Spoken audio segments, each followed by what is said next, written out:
Hi, my name is Matt Nonemacher. I'm from Hazleton, PA, Marvelous Mox on Instagram. And here is my Spider-Man No Way Home final battle, and also my Fantastic Four build too. Starting with this final battle here, I mean, the giant Sandman is very eye-catching, especially with the movement there. Yes, I always had kind of a vision to build a huge brick-built Sandman. I know Legos made a couple versions themselves, but in my opinion, just didn't quite do it justice. So I kind of wanted to go all out, have something instantly recognizable from across the room. What was your approach with this character and kind of forming him in the size you were going for? It was, honestly, I struggled the most with him out of everything else in the build. I kind of started with the head to go with what scale I wanted to build. I don't design in studio or anything like that, so it's a lot of free building. Just kind of, going through a catalog of tan and dark tan pieces, seeing what I can use to kind of contour him, what I can use to shape his arms and hands in interesting shapes. How did you get the movement to run inside there? So he's hollow inside, and that's just two basic conveyor belts running on a constant loop. And that brings us to the tallest part of the build here. Tell us about kind of this main section. Yes, so the Statue of Liberty, that was inspired. Everyone watching will probably know that the head is from a set, a Marvel set for Spider-Man.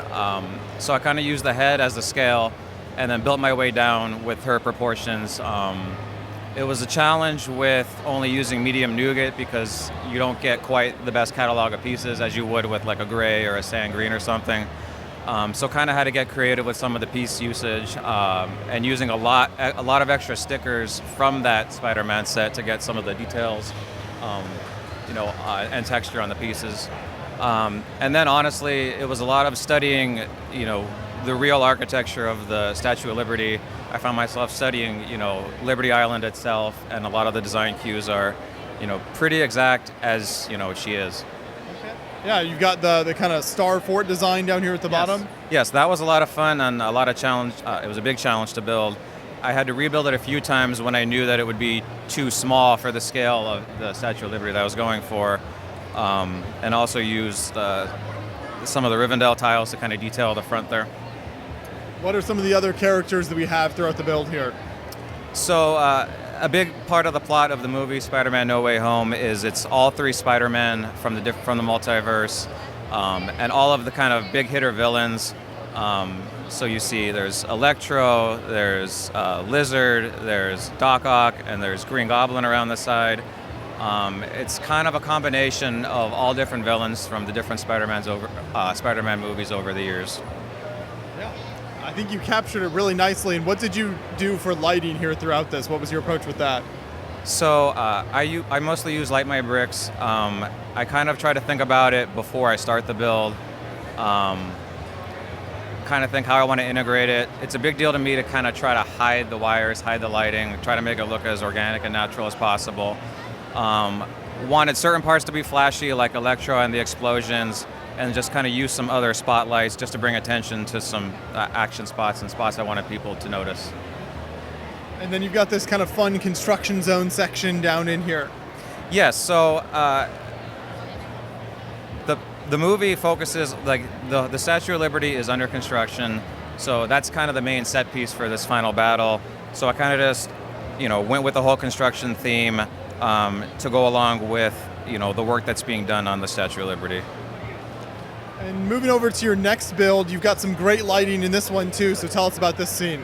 Yes, so this is not directly from the new Fantastic Four movie. The car is inspired from the new movie, but the Four Freedoms Plaza is inspired from from the comics.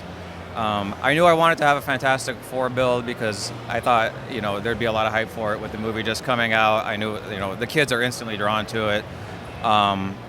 It's kind of just, drawn from a Fantastic Four comic, and kind of just, instantly recognizable. It's Galactus and what he's doing. Yeah. How did you kind of do the posability for each of these figures and kind of get that figured out and what they could stand up with? So, they're all pretty fragile.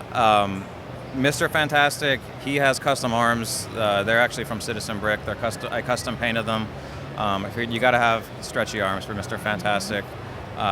Same for the Human Torch. I thought, Lego kind of used the same generic torso and legs for all the figures, but everybody knows him as having his flame on. So kind of piecemealed some different pieces to kind of improve the figures that Lego made. And same with the Silver Surfer. That's not an actual figure, but kind of had to piece together from a couple different figures. And the building itself is very unique. Obviously, these fours at the top. So what are some of the challenges of building that type of architecture? So the challenge is keeping it all symmetrical and kind of keeping it to the same footprint as the building you want to make. When I built this, that was the first thing I built, was the fours on top, and then kind of had to design the building around that, just with the stud dimensions and using different slopes. That was the best way I could make the fours symmetrical all the way around. And then kind of had to tailor the building to those stud dimensions. I like the red clouds kind of around the bottom there. It feels very comic-esque. Yes, I wanted that to look, like he's in the comics, like very ominous, like like kind of like instant fear-inducing for the Fantastic Four. So, do you have more Marvel scenes planned for the future? Anything in the works right now? Nothing in the works right now, but I primarily build Marvel. I normally do get inspired by the most recent movies that come out. But you can absolutely expect me to be back next year with some more Marvel scenes. Nice. And if people want to see more of your work, where can they find you online? So I'm on Instagram at MarvelousMox. Okay. Keep up the great work. Thank you so much. Thank you.